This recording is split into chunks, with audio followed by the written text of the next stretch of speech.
Broadcasting from the Hip Hop Weekly studios, I'd like to welcome you to another episode of Civic Cipher, where our mission is to foster allyship, empathy, and understanding. I'm your host, Ramses Ja. He is Ramses Ja. I am Q Ward. You are tuned into Civic Cipher. Yes, you are. And, we've been putting it off long enough. We've been teasing it long enough. Of course, Q is now back, despite having, committed to having him back on the show for some time. He's now back with us, so the family is complete. And we bring a very special gift for this episode. We hope that you will be as enlightened and as informed by the conversations we've been able to have with our guest today as we have been. Our guest, of course, is the one and only Dr. Christopher Towler, who is an associate professor in the Department of Political Science at California State University, Sacramento. He is the director of the Black Voter Project, the co-founder of Black Insights Research, and the editor-in-chief of the Journal of Race, Ethnicity, and Politics. So welcome to the show. Thank you so much. It's an honor to be here. Excited to have this conversation. Yeah, and we're very much looking forward to it. And for those that may not know what all of that means, and I'm sure that, you'll get into it a little bit more, Dr. Towler works with data. So, a lot of times us as journalists and, people, politicians, et cetera, derive conclusions from, their own experience, from, the way the world feels to them, whatever. But a lot of times that information is really siloed and people don't really know it. And so what Dr. Towler has been able to do is kind of give us a global view of where we are as a people, where we are politically, what our goals should be and what our goals no longer should be. And we're very much looking forward to the conversation we're about to have. But before we get there, it is time to start off with some Ebony Excellence. Shall we? I think we shall. So today's Ebony Excellence comes from the Black Information Network, and I will share. A 17-year-old Georgia student has received over 60 college acceptances and $1 million in scholarships, Good Morning America reports. Montavious LeBron Presley, a student at Douglas County High School in Georgia, said he started applying for colleges on the first day of his senior year in the hopes of pursuing medicine and later becoming an anesthesiologist. Presley juggled dual enrollment courses and work-based learning while completing as many applications as possible. He also held leadership roles in the National Honor Society and Future Business Leaders of America as he worked at a local pizza restaurant. Presley said he received his first college acceptance from the University of Alabama, one of his top school choices, in October. The offers continue to pour in. As of last week, Presley received 61 acceptances and was awarded over $1.1 million in scholarships. The teenager said he was determined to attend college from a young age. Quote, "When I was a little boy, I always said that I would go to the university because people in my family will always talk about how much they loved their college life and how much it really impacted them. So I always thought when I was a little boy that I would just go off and do something amazing." So again, Montavious Presley, you are our example of Ebony Excellence this week, especially when we talk about the amount of scholarship money you've received. That in and of itself is a testament to just the great accomplishments that you've already achieved and hopefully the things that are to come. And so the segment here exists to highlight people that we think are doing great things and to remind other folks that we aren't just the worst things, and often enough we are the best things. And today's example is you. Now, Dr. Towler, again, welcome back to the show. For folks that, for what we didn't cover, go ahead and give an introduction of, kind of the work that you do, the nature of the work that you do, and a little bit more about yourself, just so folks have a little bit more of an idea of who they're talking to today. Yeah, absolutely. As I said, pleasure to be here. I've been studying Black politics for over a decade now.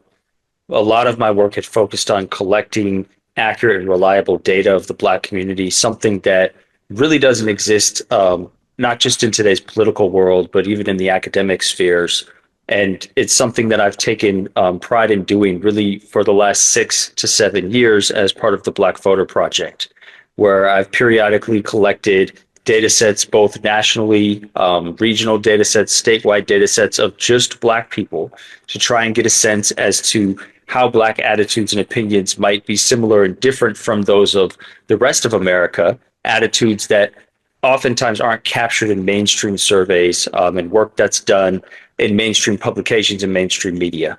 This past election cycle, I had the privilege of having a project funded to collect 4 waves of election data from Black Americans, waves that were of the same people at 4 different points in time throughout the election, and then 1 wave after the election to see how things have changed or shifted once the election took place. And so a lot of my recent sort of work and ideas come from that data set, but that data is built on a number of years of different projects collecting other types of data, again, all focused on Black Americans and the Black experience and trying to understand how attitudes and opinions and behaviors of Black people are shaped in ways that are similar and unique to general America, really pushing for a clear path to having a narrative for Black political power and having pundits and politicians understand what Black America is thinking when they otherwise might not really have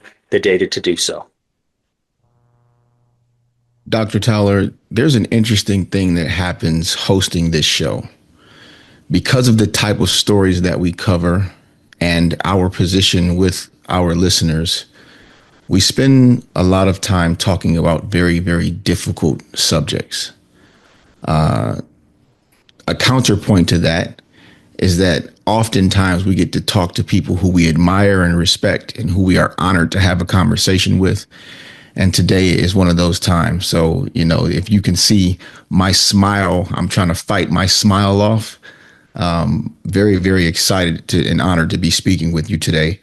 A wonderful thing that happens in your space is the use of data and facts. And Ramses and I in our travels have heard many times that facts don't care about your feelings, and using data to tell stories is just a far more effective way to do it than how sometimes I get very emotional. So thank you for providing that balance for us as well. Yeah, happy to do it. We've asked before and had conversations before about the idea of Black men defecting from the Democratic voter base. Is that something that you noticed? And a second question would be, have you seen that Black men are regretting, or those who did vote for President Trump, regretting the decision that they made? Yeah, that's a great question, and one that kept coming up throughout the election cycle. I think first and foremost, it's important to point out that the data that I've collected, some of the largest data sets on Black Americans and what I consider some of the most reliable data out there when looking at Black public opinion, kind of puts to bed these narratives that a lot of Black folk defected and voted for Trump. There's nothing in the data that suggests that. The turnout did decline slightly, and I'll get into that in just a second. But when it came to who Black people voted for, I found that just as many Black people voted for Kamala Harris, about 86%, as they did for Joe Biden in 2020. And almost the exact same amount of the Black community, at right around 12%, voted for Donald Trump. And so there was no major defection, no racial realignment of Black people moving towards Trump or the Republicans in this election cycle. When it comes to Black men, my data, because it's unique and then I collected data over time, shows that in the beginning, there might have been some truth to the idea that Black men were not very excited about voting for the Democratic candidate, especially when it was Joe Biden. Early on in April, when I asked people who they were going to vote for, only about 58% of Black men said that they were going to vote for Joe Biden. By the time I asked people again in August and Harris had moved to the top of the ticket, the number of Black men who said they were going to vote for Harris jumped to 63% and ended up all the way at 82% saying that they voted for Harris asking them after the election who they ended up voting for. That number rose tremendously throughout the election cycle, showing that Black men came around to the Democratic Party. There was not much defection, if at all. And we actually see that there's a slightly higher percentage of Black men at 82% that voted for Kamala Harris in 2024 than the 79% of Black men, according to exit polls, that voted for Biden in 2020. And so kind of both of these narratives fly in the face of good, accurate data. that black people and especially black men actually defected much, if at all, this election cycle. I'm sure you've noticed there's been a lot in the way of counter programming and loud contrarian opinion with regard to where black people stand in the current political climate. Where, from what you see, does the overall black public opinion lay now post election? Now that those votes have been cast, we are now in this current administration. What does the data say about where our opinion, our public opinion collectively stands today? Yeah, I think that's a really interesting point. There's tons of misinformation out there. I'm finding that it's especially affecting younger black cohorts because they rely a lot on social media and YouTube and podcasts more so than older black people who pay more attention to sort of television and traditional media. However, all black people that I've talked to after the election are far more disillusioned and apathetic than they were even 6 months prior to it when Biden was still the candidate.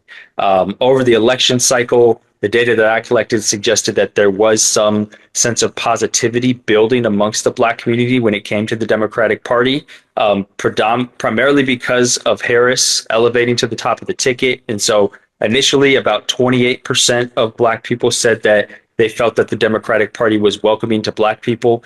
That rose up to 42% right before the election when asked in October, after Harris having successfully sort of mounted a campaign that looked like she was, very competitive going into election day.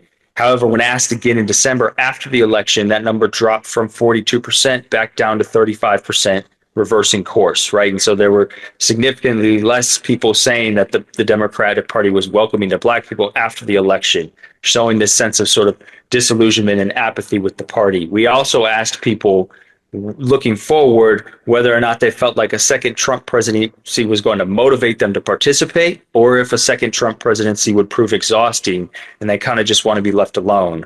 And when we asked people this question, about 23% said that they were motivated, compared to a whole 43% who said they felt exhausted and wanted to be left alone.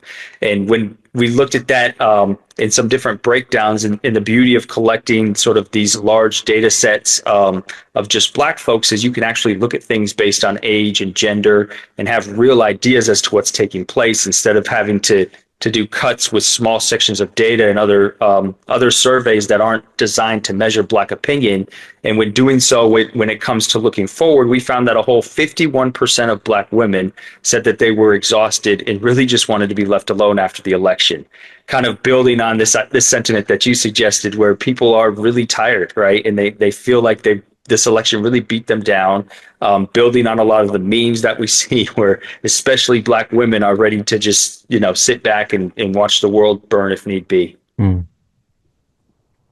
A very interesting mixture of frustration, apathy, and just kind of a lack of enthusiasm is what Ramses and I have noticed.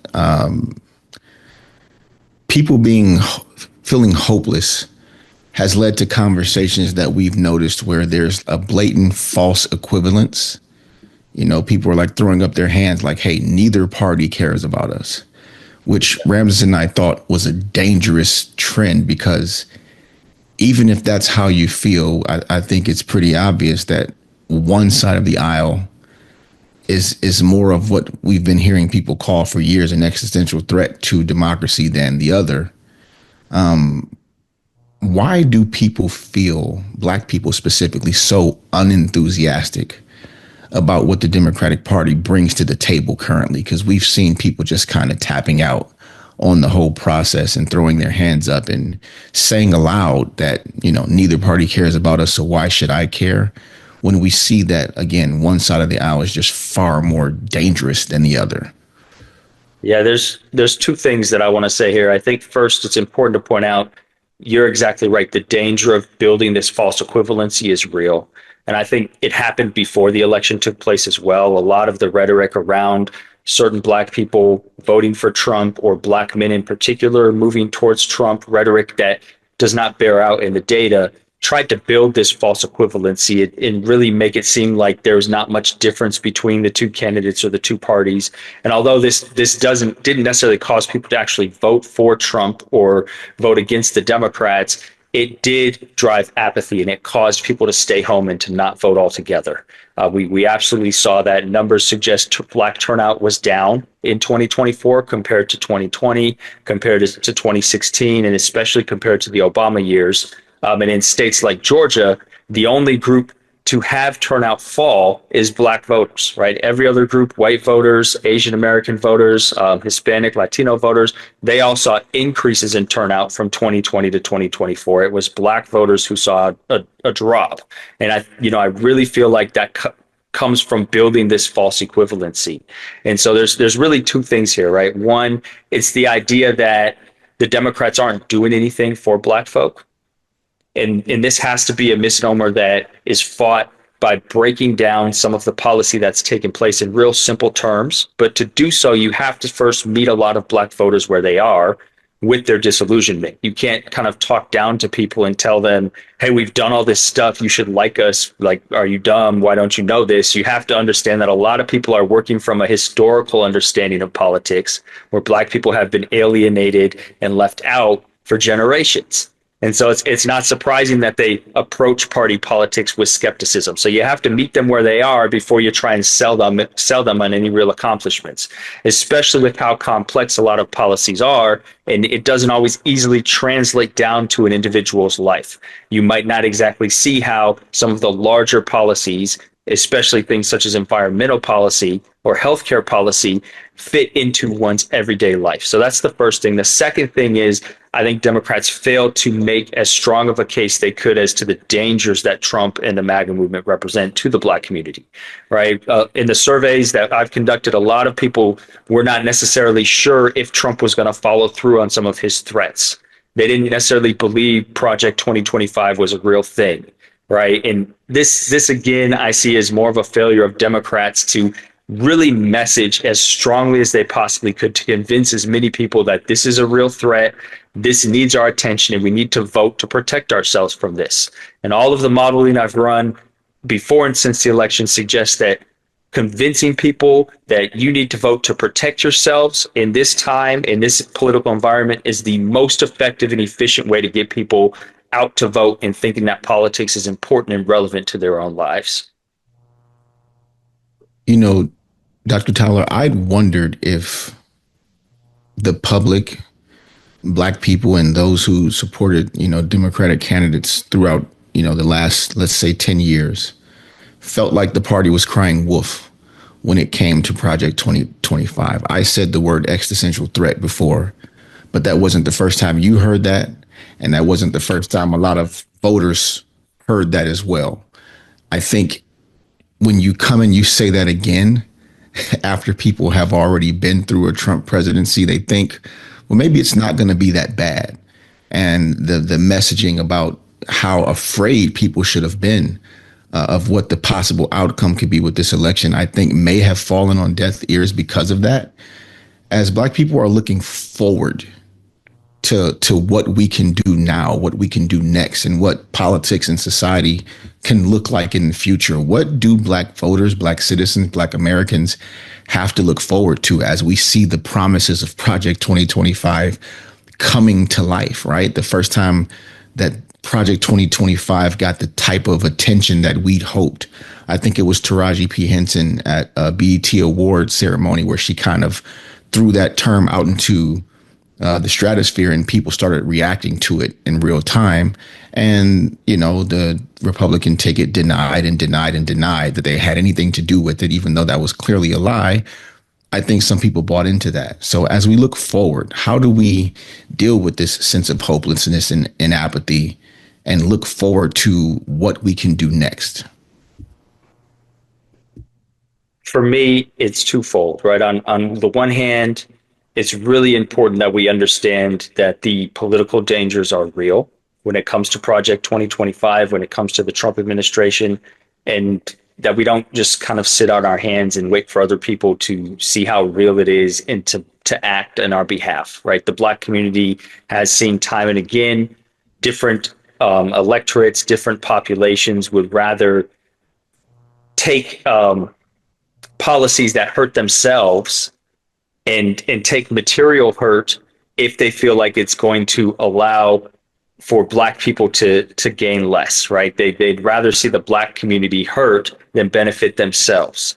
And so as Black people, we have to really stand up and find ways to get our voice heard. We have to look for representatives that we support, especially Black representatives who we feel are speaking for the community, and prop them up and get behind them, whether it's at the local or statewide level.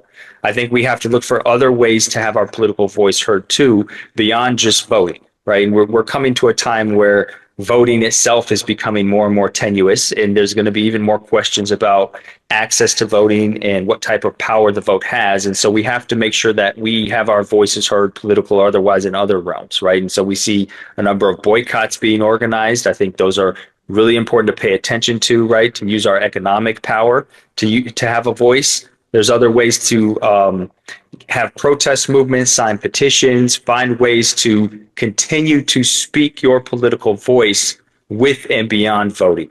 And really make the case to those, especially those who are disengaged, who don't follow politics, who don't pay attention to politics, that this is really going to be a turning point in American history when it comes to the road forward for the Black community.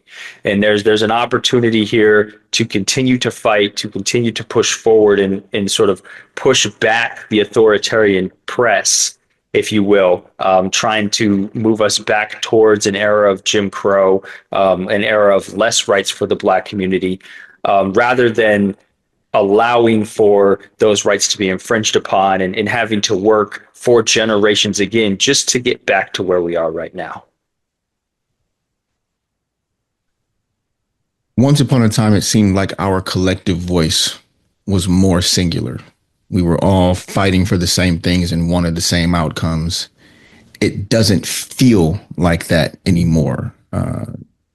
Before we close out this segment, I just wanted to get your opinion and on what the data might show regarding how we collectively feel we can work together for a better future for all of us.